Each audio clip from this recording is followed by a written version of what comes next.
میگم هر وقت میخوای یه کار خیلی بزرگ انجام بدی به نظر من باید خوردش کنی به یه عالمه کارهای کوچیک که این کوچیکا رو تیک بزنی که آره اونا رو انجام دادم، هی بری بعدی و بعدی یه دفعه میبینی کل کار انجام شده. من به نظرم یک ماهت اگه میخوای یه ماه طلایی باشه بیا اینا رو خورد کن به 4 تا هفته.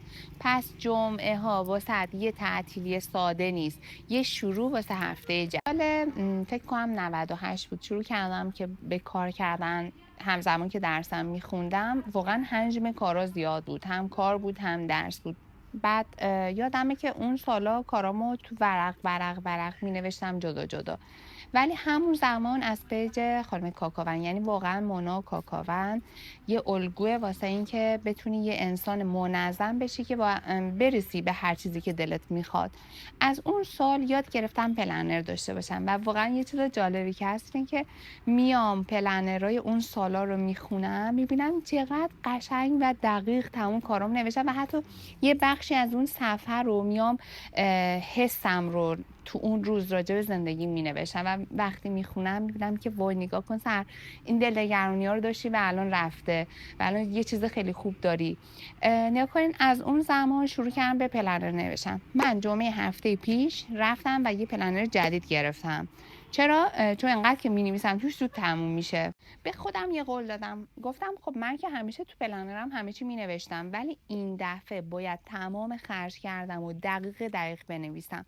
یعنی واقعا شروع کردم هر هفته هر روز رو تقسیم بندی کردم و نوشتن و الان که آخر هفته است خیلی دقیق کل خرج کرده ماه پیشمو نوشت. حالا این راجع به پلنر بود.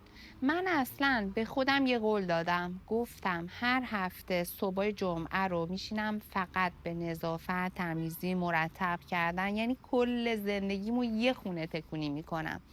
ظهرش میرم یه قهوه خوب میخورم، با دوستام خوشو بش میکنم، عصرش میام سر کار مثل همیشه و دمدمای شب که میشه میرم یه جا میشینم و شروع میکنم میگم این هفته قراره چه عادت مثبتی به خودم اضافه کنم. حالا این هفته واقعا چی میخوام اضافه کنم، واقعا تو ذهنم هست چون انقدر چیزای مختلف هستش که تو هفته گذشته بهم مثلا اومده فشار اومده و فهمیدم اینو بعد این کار انجام میدادم، میدونم که این هفته قراره چه عادت مثبتی رو به زندگیم اضافه کنم.